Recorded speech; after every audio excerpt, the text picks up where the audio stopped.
प्रणाम मित्रों। ओशो से जुड़े रोचक एवं अनछुए पहलुओं में आप सबका स्वागत है। आज हम बात करेंगे ओशो के हस्ताक्षरों पर। आप सोच रहे होंगे हस्ताक्षरों पर कि हस्ताक्षर पर? जी हाँ, हस्ताक्षरों पर आपने ठीक सुना। अमूमन हर इंसान का उम्र भर एक हस्ताक्षर रहता है जिसका वह उपयोग करता है, परंतु ओशो जिस तरह अपने आप में अद्वितीय और अनूठे थे, उसी तरह ओशो के हस्ताक्षर भी अपने आप में अद्वितीय और अनूठे थे। उन हस्ताक्षरों को करने का ढंग तथा उनके भीतर समाया हुआ अर्थ भी अपने आप में अद्वितीय था। क्या कहते हैं ओशो के हस्ताक्षर? कैसी थी ओशो के हस्ताक्षरों की यात्रा तथा हस्ताक्षर विशेषज्ञ क्या कहते हैं ओशो के हस्ताक्षरों पर? आइए जानते हैं। हस्ताक्षर विज्ञान की बात करें तो हमारे हस्ताक्षर हमारे व्यक्तित्व व कार्य करने के ढंग को दर्शाते हैं। जिस तरह किसी कंपनी का फिक्स लोगो होता है जो उस कंपनी की पहचान होता है, ऐसे ही हमारे हस्ताक्षर हमारी पहचान होते हैं। एक तरह से हमारा लोगो होते हैं। हमारे हस्ताक्षर बताते हैं कि हम अपने बारे में कैसा सोचते हैं तथा कैसा होना चाहते हैं। हस्ताक्षर विशेषज्ञों का कहना है कि हमारे हस्ताक्षरों की shape, layout, dimension, slant, speed और प्रेशर सभी कुछ हमारी वर्तमान की स्थिति को दर्शाता है। इतना ही नहीं, जो लोग अपने हस्ताक्षर में अपना सरनेम नहीं लिखते, वह आत्मनिर्भर, प्रतिभावान व अपने मन की करने वाले होते हैं। जो लोग कलात्मक और आकर्षक ढंग से हस्ताक्षर करते हैं, वे रचनात्मक प्रवृत्ति के होते हैं। ऐसे लोगों के कार्य करने का तरीका अन्य लोगों से एकदम भिन्न होता है।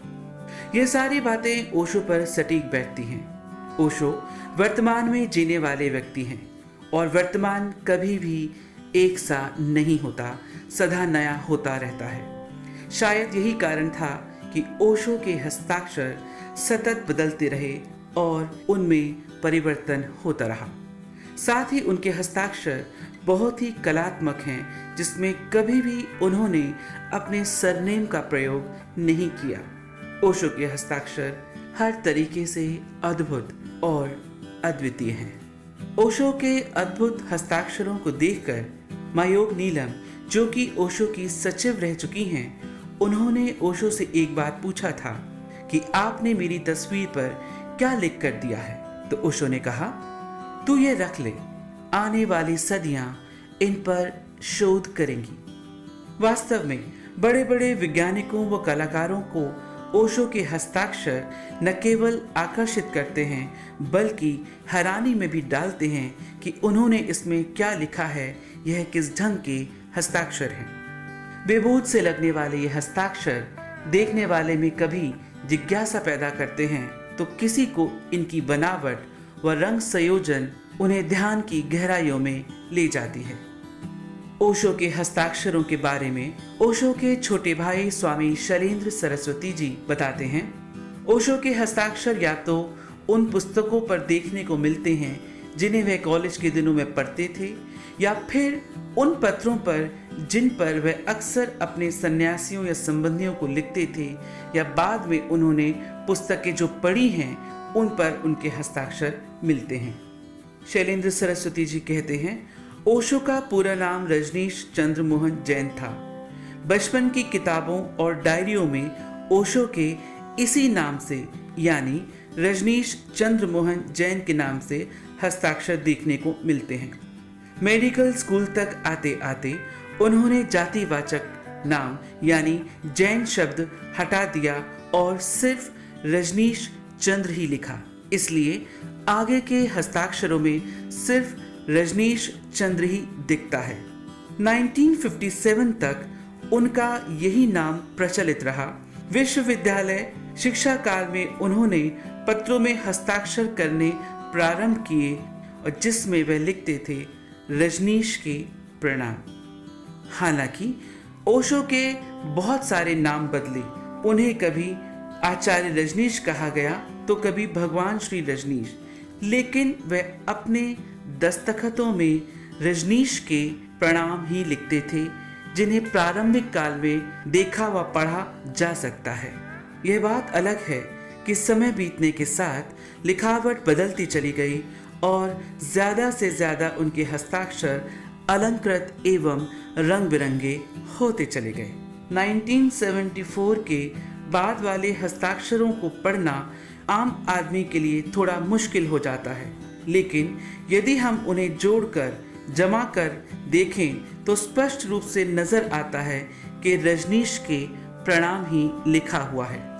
यद्यपि 1974 के बाद उन्होंने पत्र लिखना बंद कर दिया था।